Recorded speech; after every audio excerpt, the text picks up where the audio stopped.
there, it's Stephanie from Hugs, Kisses, and Snot, and today I have a really special friend with me. This is my new friend, Misty, and she is one of the producers for Listen to Your Mother in Oklahoma City. Yeah.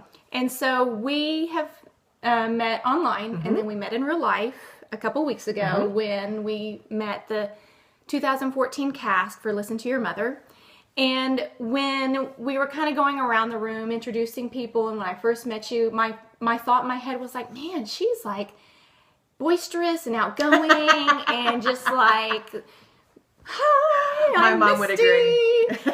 And then we go around the room and everybody's talking about themselves and saying, you know, where they're from and this, and you say, well, I was a theater major. And literally in my head, I was like, oh, that's it. Well, there you go. There you go. Well, there you go. Yeah. I was like, Listen to Your Mother in Oklahoma City is coming up on May 4th, and I'm so excited. You're in our cast.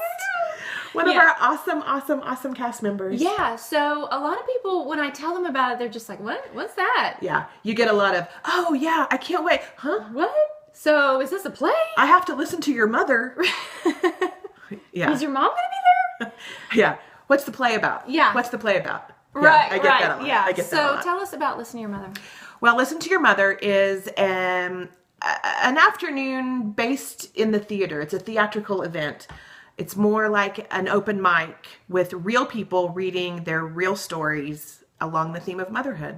It can be men, women, mothers, non-mothers. We all have that thread of motherhood, and so the stories are along the theme of motherhood. And so it's an afternoon in the theater.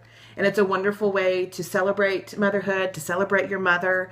It's the weekend before Mother's Day, so we have a lot of people that do a lot of early celebrating. And it's just it's a profoundly inspiring and moving afternoon. That's one thing I was thinking about when we met with the part of the cast last week.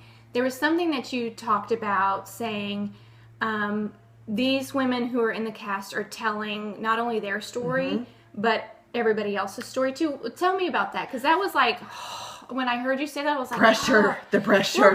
Well, not only the pressure, like, oh my gosh, but it was just like, oh man, because you were saying that there's a lot of people out there who don't have the courage to tell their story, right? And so this is like, this is really putting yourself outside of your comfort zone for many people, even people that like enjoy performing or don't have a problem with that.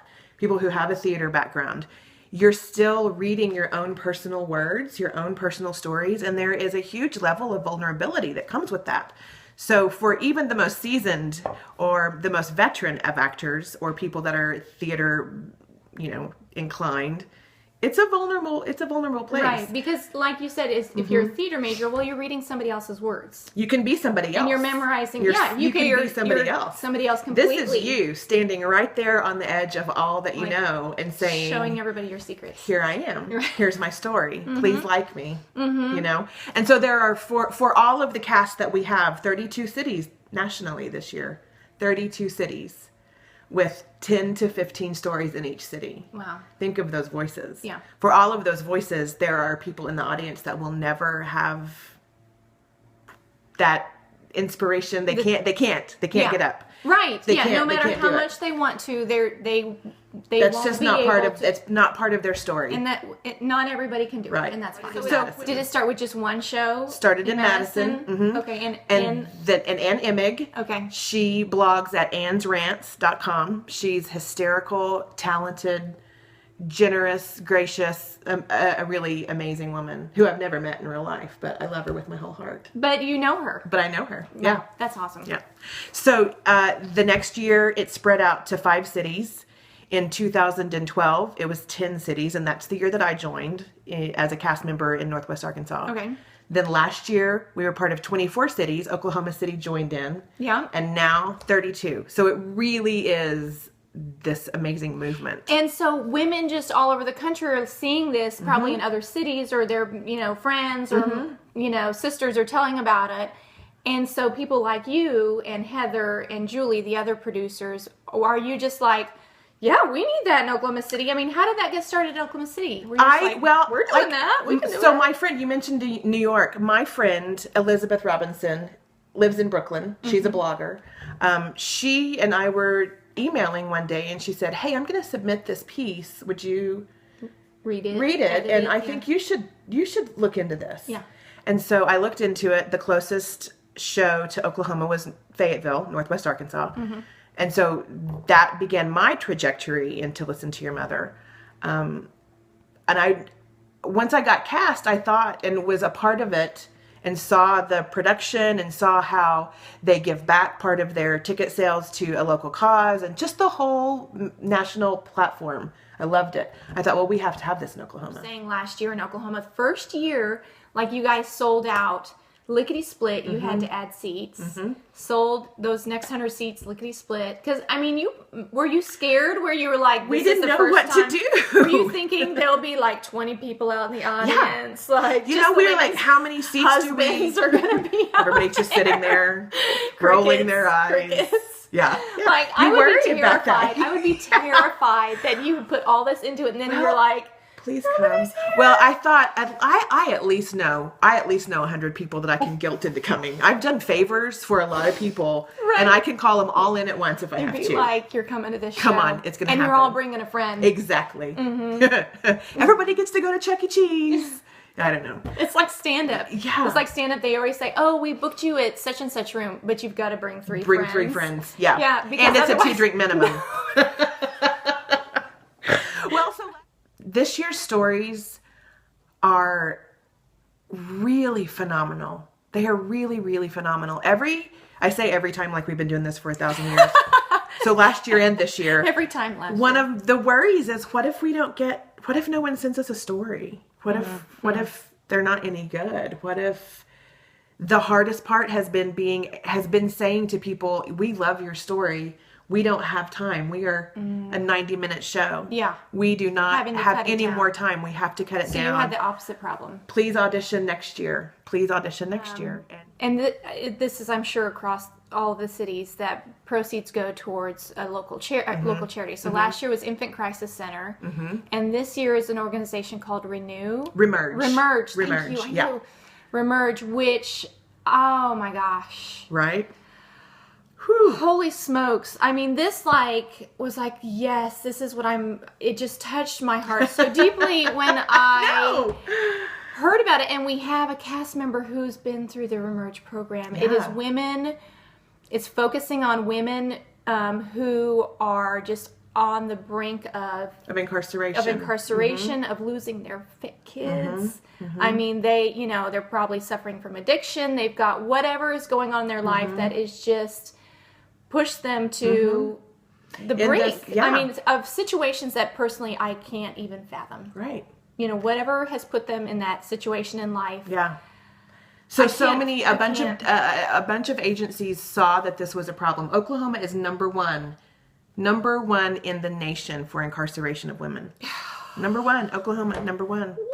So we have these stories. We have these children that don't have moms. We have these families that are broken up. And so we had these agencies come together and think outside the box. How can we help? What can we do? There's got to be something, because these women who go through the program are nonviolent offenders who, mostly struggling in a cycle of addiction and bad choices, abuse, and you're just like, jail is not the place for these women. Okay, yes, you've broken the law, whatever, you've done, made terrible choices, but jail is not the place. These women need to be. They need help. Yeah. They need help to help themselves. And if you'll recall the story, no one has any faith in them. Right. No one has any faith in them. So Remerge has developed into an amazing program where they take these women. They have to be admitted into the program. They get them sober. There's sober living. There's education. They get their children back. They get them employment. So they really, really, really work to get these women back functioning and with their families and supporting them. It was part of the national platform to give a minimum of 10% of all ticket sales to a local charity that supports or is connected to mothers, women, children, something along those lines. So this aligned perfectly. It aligned perfectly with what we want to do with Listen to Your Mother. And I think that everyone will be really, really excited. We're going to work with them and find out some of their other needs and hopefully tag on kind of a call to action. Yeah. I know last year for Infant Crisis Services, we did a diaper drive the day of the show. Last year we donated over 3,000 diapers. Wow. And over $2,000 in cash and donations. Wow. So I really, really hope to supersede that. Yeah. Let's do more. Yeah. We can. Yeah, because I love this Remerge program because it's really, it really speaks to my heart in that do for the least of these. When I was when I was naked, you clothed me. When I was in jail, you visited me. When I was hungry, you fed me. I mean, this is the manifestation. Yes. This is that manifest. Yeah. This is love in action. I mean, and this is not just turning your back on somebody because, well, they're hopeless. No. They're not. They're not. They just... No one needs to be thrown away. So, everyone, I promise you this. Buy the ticket. $15. $10. $15, that's nothing. Two numbers. It's just two numbers. $15. 1-5. 1-5.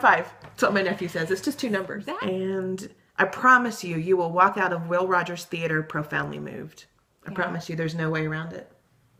Thanks. You're welcome. Thank you. This was so fun. All right, guys. So, get your tickets. And if you're not in Oklahoma, then there is a show near you. Listen to your mother.